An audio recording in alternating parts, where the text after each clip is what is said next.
Welcome back to the After Hours podcast. This is episode 2, and today we're going to talk about self-care.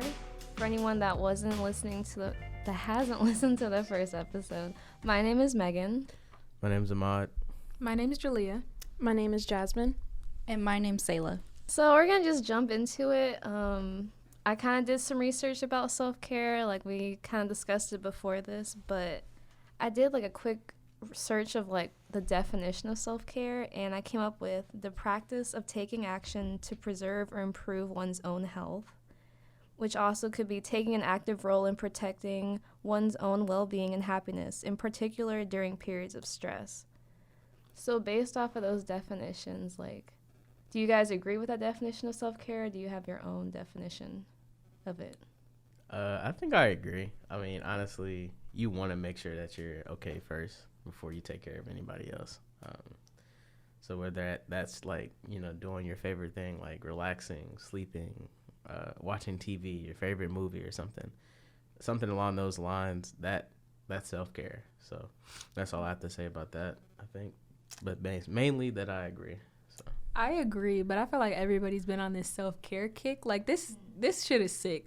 Because first off, I always think of the Kardashians, and they're like, oh, I just want positive energies and X, Y, and Z. But then they keep doing this negative, toxic-ass shit. And I'm like, self-care? Where? And it's like, even in school, it's like everybody's trying to do self-care stuff. Like, I'm the wellness intern at my job, and it's like every single office is trying to do stuff to cater towards students' well-being. Yes, that's a good thing, but why don't the university try and make it easier, or not even easier, but provide more resources for students to not feel like shit? Like, why make stuff so difficult for them to have so many, like, self-care stuff?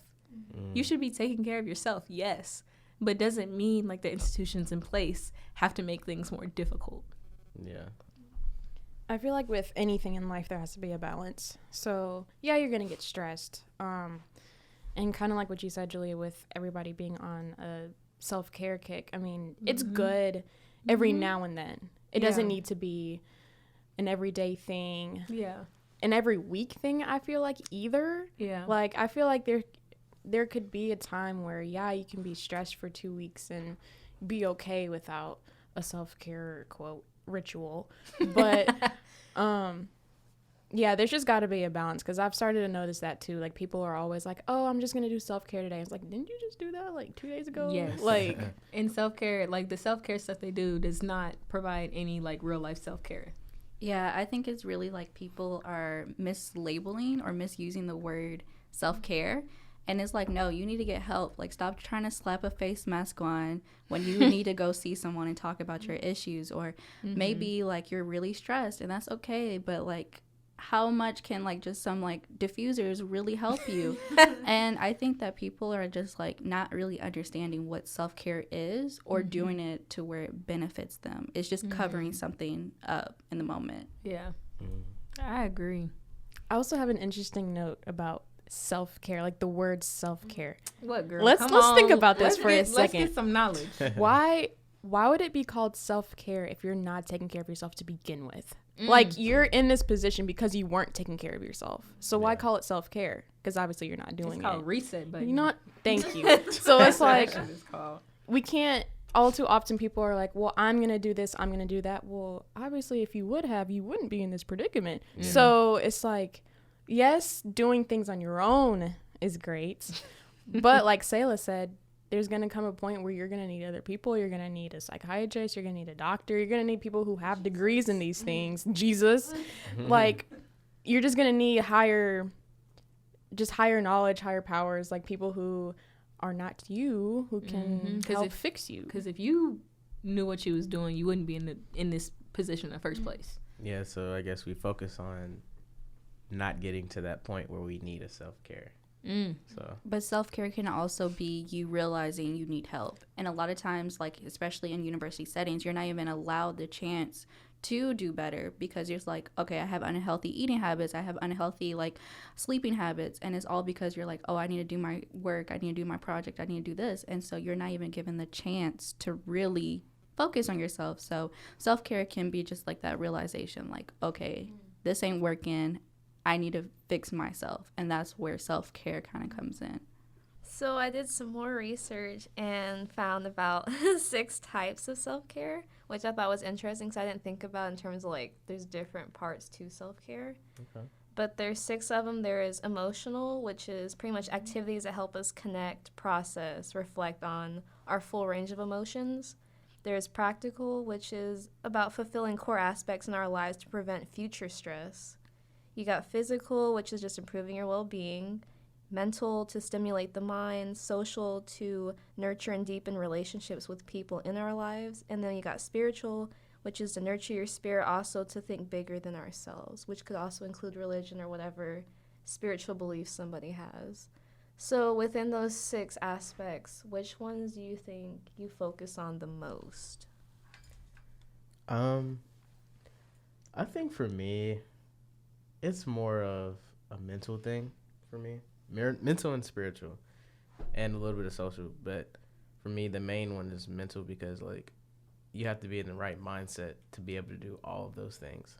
Your mind has to be the number one thing. Because if you're not thinking straight, then everything else is not going to be fine with you. Mm-hmm. So as long as you get that aspect in your self-care routine type thing where you take time and you meditate or contemplate on different things and you read or write down something or stimulate your brain, that helps you a lot. And I figured that helped me a lot too. So I'll say mental.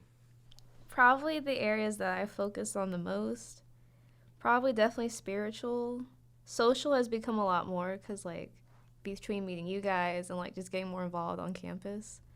And then probably, to a sense, physical because I've been working out more because I gained some weight over the summer and, like, my confidence went down just a little bit.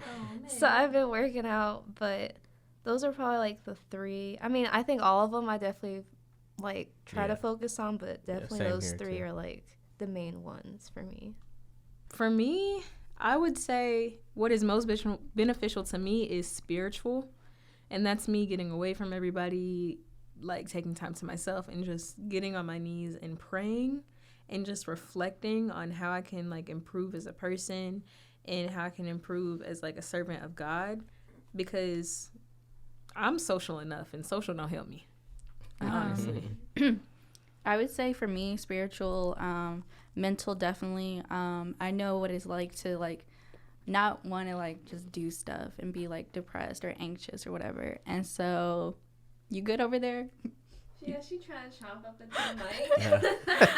mic. So I definitely understand that like you have to like really be there mentally.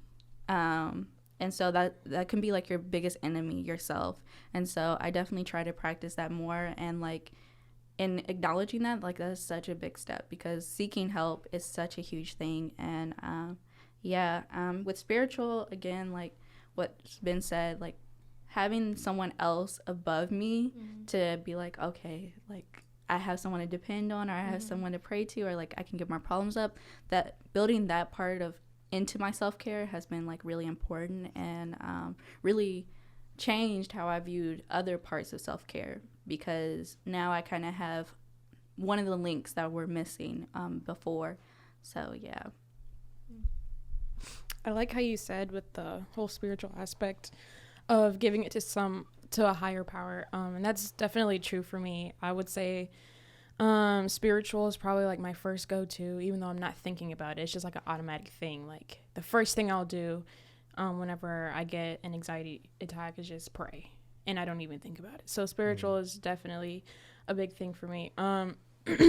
Mental is also really big too, and like everybody else said, you know, unless your mind is there, everything kind of like falls to pieces and you're not really focusing. So yeah, in that order for me would be spiritual, and then mental, and then everything else follows. With the social aspect of it, I think definitely it depends on your friend group too. Like if you can't depend on them for stuff, that social self-care is not going to be beneficial. That's going to steer you probably off your self-care routine, or your supposed self-care like results that you're trying to look for is not going to happen. So You know, you have to be careful in where you're seeking these specific self-care like types, because just because you are like participating in something doesn't make it self-care. Like that could very much work against you and hurt you in the long run.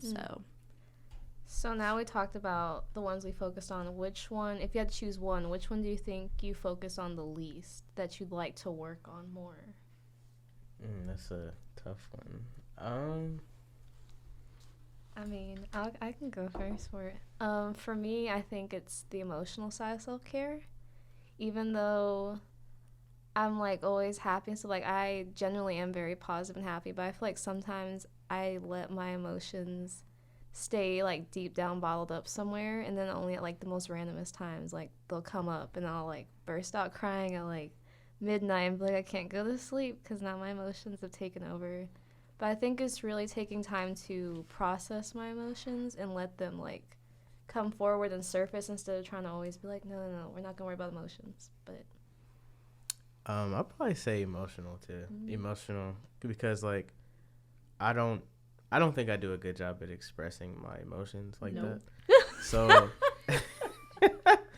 so nobody would really know if I'm doing okay or if I'm angry or if I'm sad or something, because I don't want people to have to take me on as a burden in a sense, and I don't want to like put that pressure on people, because I wouldn't, you know, want, like I would feel some type of way for them not to, you know, do the same thing for me if I did it for them. But I'll say that's the one I don't really pay attention to a lot.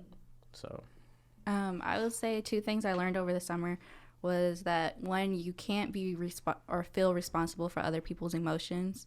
Like you can't change, like you can't be controlling of it. Like they'll feel what they feel, they'll, you know, so you can't let that keep you from expressing yourself, because it's emotionally exhausting trying to be like, oh, I'm not going to share, or I'm not going to be open because I care so much about this. Like there's a time and place for everything, and you don't have to be like rude about anything, but you have to be able to be open with the people that you're around. And if you can't be, that's okay, but that's something to keep in mind. And also when it comes to emotions, a lot of people just say something quick, or like I'm sad or I'm happy, and they don't really feel those emotions out. And I remember going through a practice where it was like, well, you say that, but how do you really feel? And like take a moment to sit there and be like, you know what, like I really feel like this, and explain it. So like it's hard, but like because we're so quick with like, how are you doing? I'm fine. right. When that's not the case at all. Like it's like, oh no, I'm going through some stuff. But you know, you just don't feel like, oh, I can talk to this person, or I don't want to burden them with my emotions. But like some days you just like, no, I'm not okay. It's going crap. Like it's world is falling apart, and I need to tell you about it. So that's okay too. I will say for me, it's a mix of practical with emotional. So like with the practical, I didn't even know that was a thing until you said that. But it's really true, you know, like just trying to see how you can prevent future stress. And oftentimes, like I'll just go through it and I won't even think about, okay, when this happens next time, this is what we're going to do. Like I just totally skip over that. I don't even think about it. It never crosses my mind. And I tie that with emotional because, like you said, Megan, I'm usually that type of person that tries to suppress all of the negative feelings in order to like just keep my world, you know, rainbows and unicorns, you know.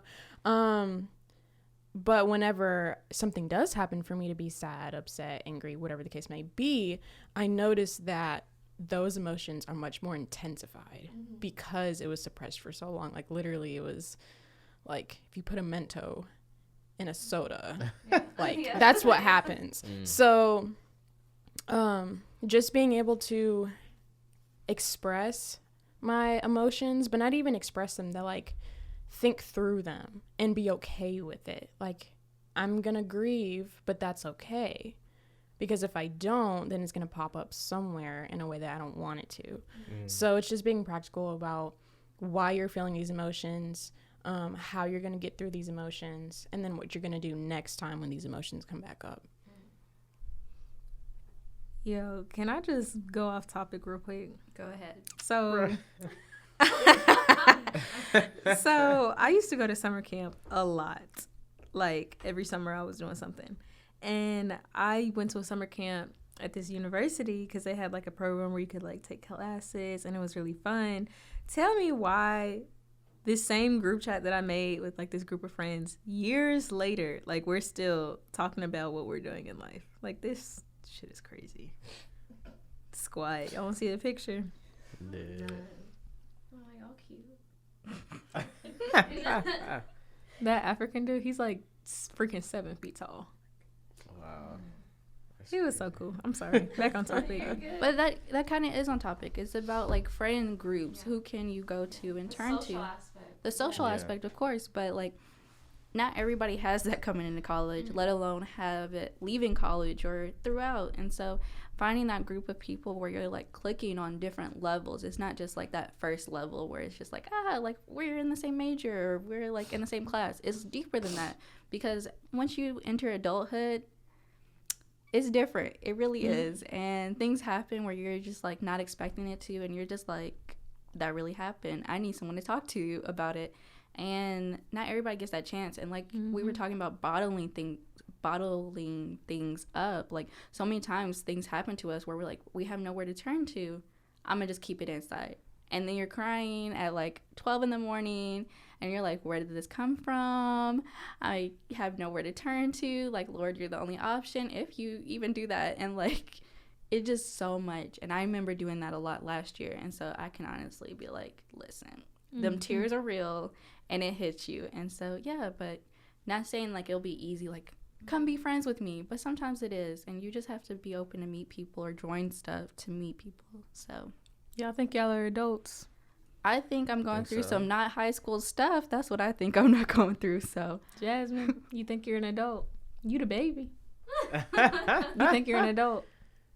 Y'all couldn't see, but she was shaking her head feverishly. I think a lot of times we're adult by 18 and older. And that's great. Like on paper, you're an adult. But like, how many people still have parents doing stuff for them? Me. How many people are dependent on other people to help them do things that some adults don't have people to help them with? Me. Like, so many times I'm like, oh yeah, I'm grown. And then I'm like, no, I'm not. Sayla is not grown. She's grown. She's older. She is. Children do not look her way. But she's not grown. Not in that sense.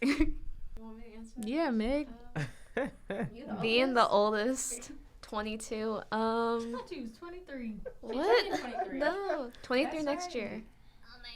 I would say yes. I feel like an adult, especially now that graduation's coming up, and like I really have to have things kind of situated. She's basically elderly. That was like someone else that's also in our friend group.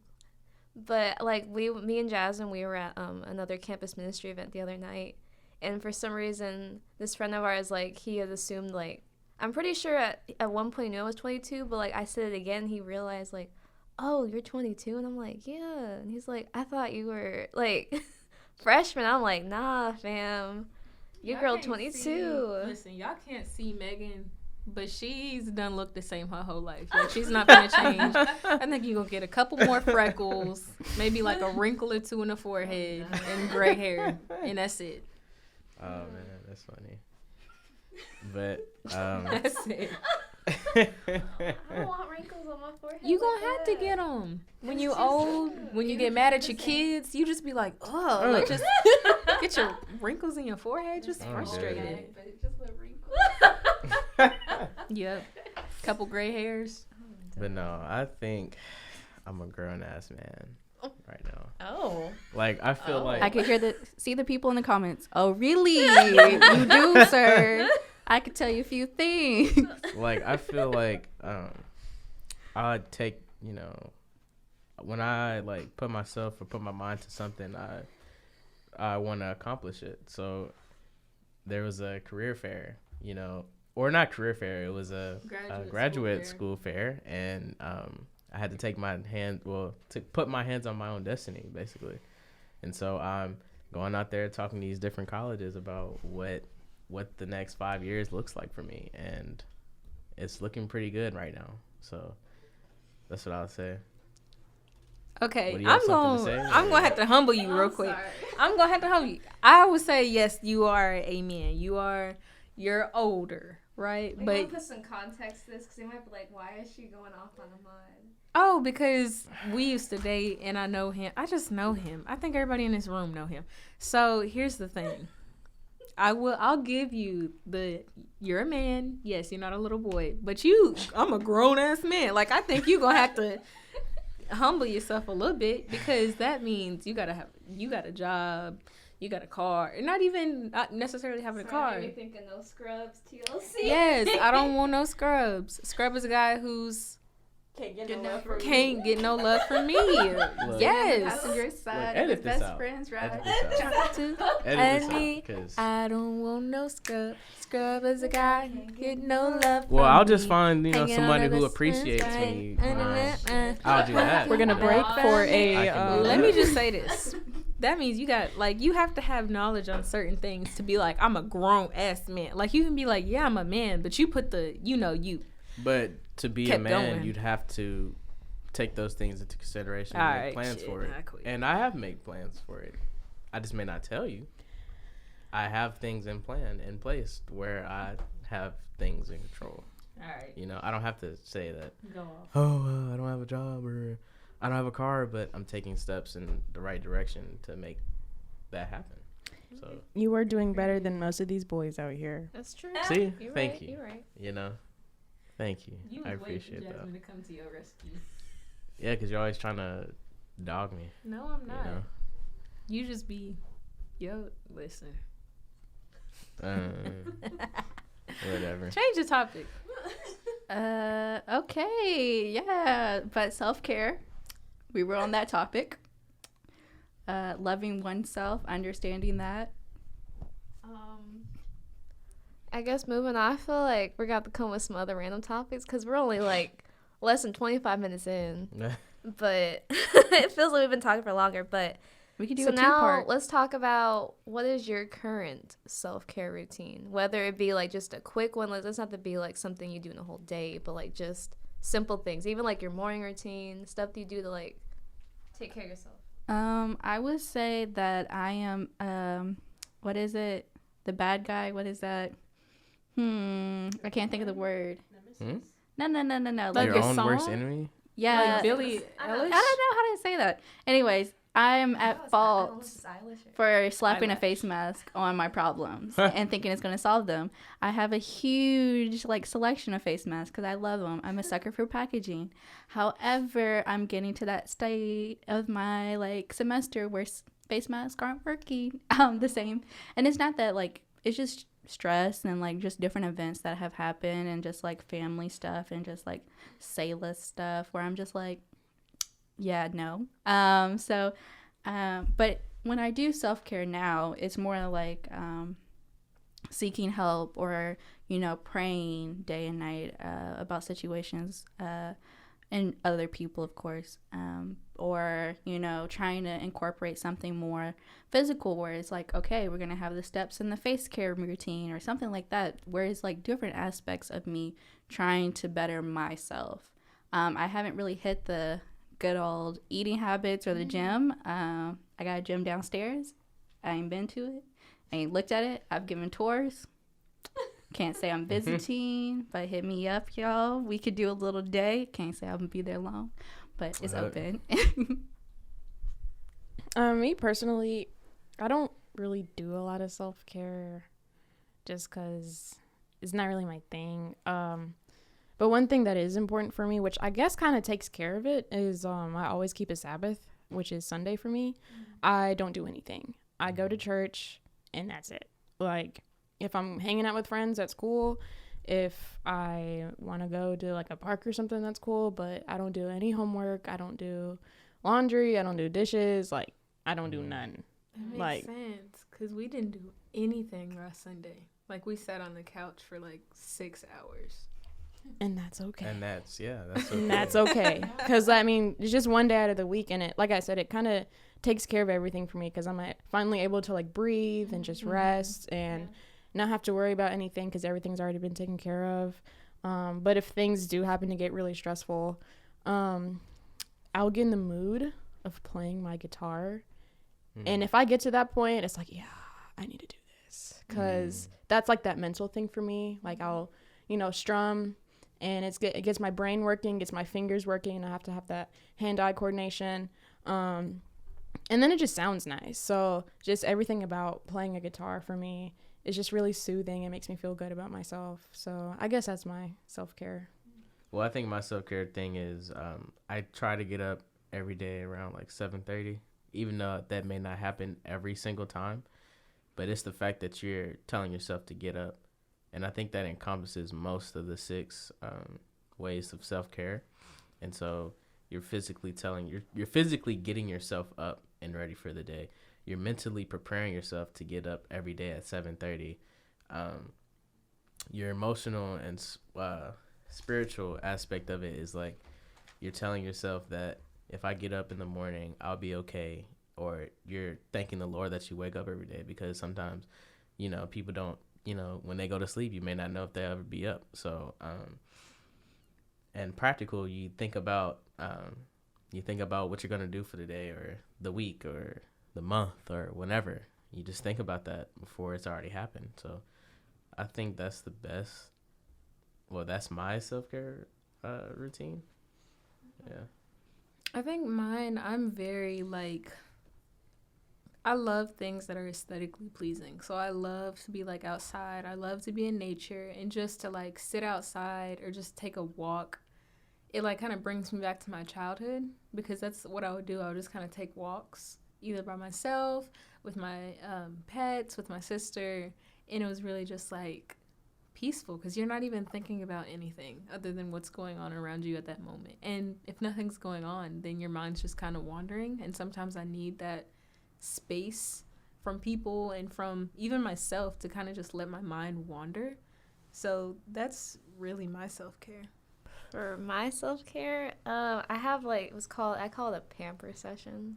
So that's kind of more of the physical part. For example, I kind of did one this morning because I haven't shaved my legs in 3 weeks. So I was like, let me do this real quick, because I always feel better after shaving and stuff like that. Or, oh, I hear that fan now.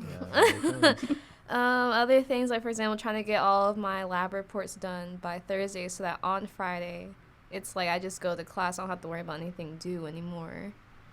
So I think between kind of physical and a practical sense is really where my self-care routine is. Ideally, I try to wake up at 6:30 every morning, but a lot of times I'll stay up late. I've been staying up late a lot recently, and my sleep schedule is really off. And I want to start waking up at 5.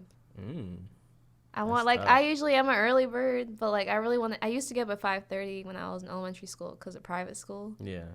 But now it's just I think 5, because I like waking up in the morning, no one else is awake, and I can just be to myself and do what I need to do, and then everybody else is awake, and I'm not bothering anybody. I used to hate getting up at 5:30 every day. For what? When I I used to go to Christian school, and it was far away from where I lived, so I had to get up early, and I hated it because I would just fall right back to sleep.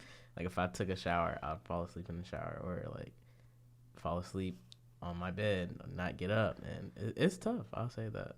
Getting up at 5 in the morning, I always just felt I just want to jump out my window and just hit the sidewalk, because it's first of all, it's early, and it's if I wasn't doing what I was supposed to be doing, that means I didn't go to bed until 11. But 11 o'clock is late when you got to be up at 5:30. That is late. But last night, I had a sleepover with a friend, and we've been helping each other get up in the morning. This morning, we got up at 7:30. I set an alarm for 7:30, and I told her, I said, Shay, I said, how about you get up first? I said, I'll let you get ready first, and you can come and get me. I didn't even realize what I was saying, and she was like, okay, I'll go get up. And then she finally woke me up, because I was gone. I didn't get up till 7:45. But it was helpful.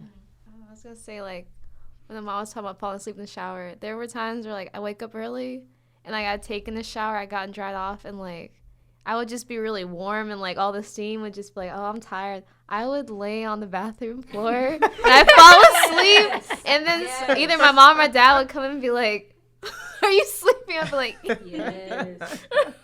Y'all used to fall asleep outside. Like, was that just me? Yeah, that's Yeah, a you that's thing. you. Dog. So my back just porch. like alone. Oh, okay. I thought you meant like in public falling asleep. Dang, he grew up to be cute. Sorry. I'm still talking about my summer camp friends. What was I saying? Falling asleep outdoors. Why were you falling asleep outdoors? Dog. So when I came home from school, I got home before everybody else. So I would go in the bathtub. But before I got in the bathtub and would like the candles and like the magazines, I would like go outside. I'd let my dog out. And the back porch would be so warm from the sun. And I'd be so cold because I don't like a lot of air conditioning. I really don't. It makes me very cold. And I would just lay down on the back porch. And I would just heat up from the ground. And I would just fall asleep until somebody came home. I'm glad didn't nobody kidnap me. 'cause That's it what I would've was been thinking. over. I was like, you about to get snatched off your porch. Somebody's Like- like, oh, there's a little girl out there. Snatched. This was like What? high school. Like, this was comfortable. Wow. You would have woke up some other country. Like, wow, that was a good rest. Oh man. He really did grow up to be cute, y'all. Y'all want to see him? I'm done. Did y'all ever go to summer camp? I Yeah. don't think I care. No, I kind of wanted to, but Honestly, I just. don't think I care. Like I can just look at my phone Oh, and he's see. cute. How old is he? I don't remember. Listen, you need to I don't stop. care. You could have set us up with that friend. You set us up with someone else. Listen, Rude. this dude lives in. Ooh, I don't even remember. It's been so many years. He got a mustache and beard. I'm done. Wow. Okay, well, that's All enough right, of well. that. Thank you for listening to the After Hours podcast. You can follow us on our Instagram at after_hours podcast. And if anybody wants to plug their social media in again, like we did last time. Go and watch the first episode, and maybe you'll get that.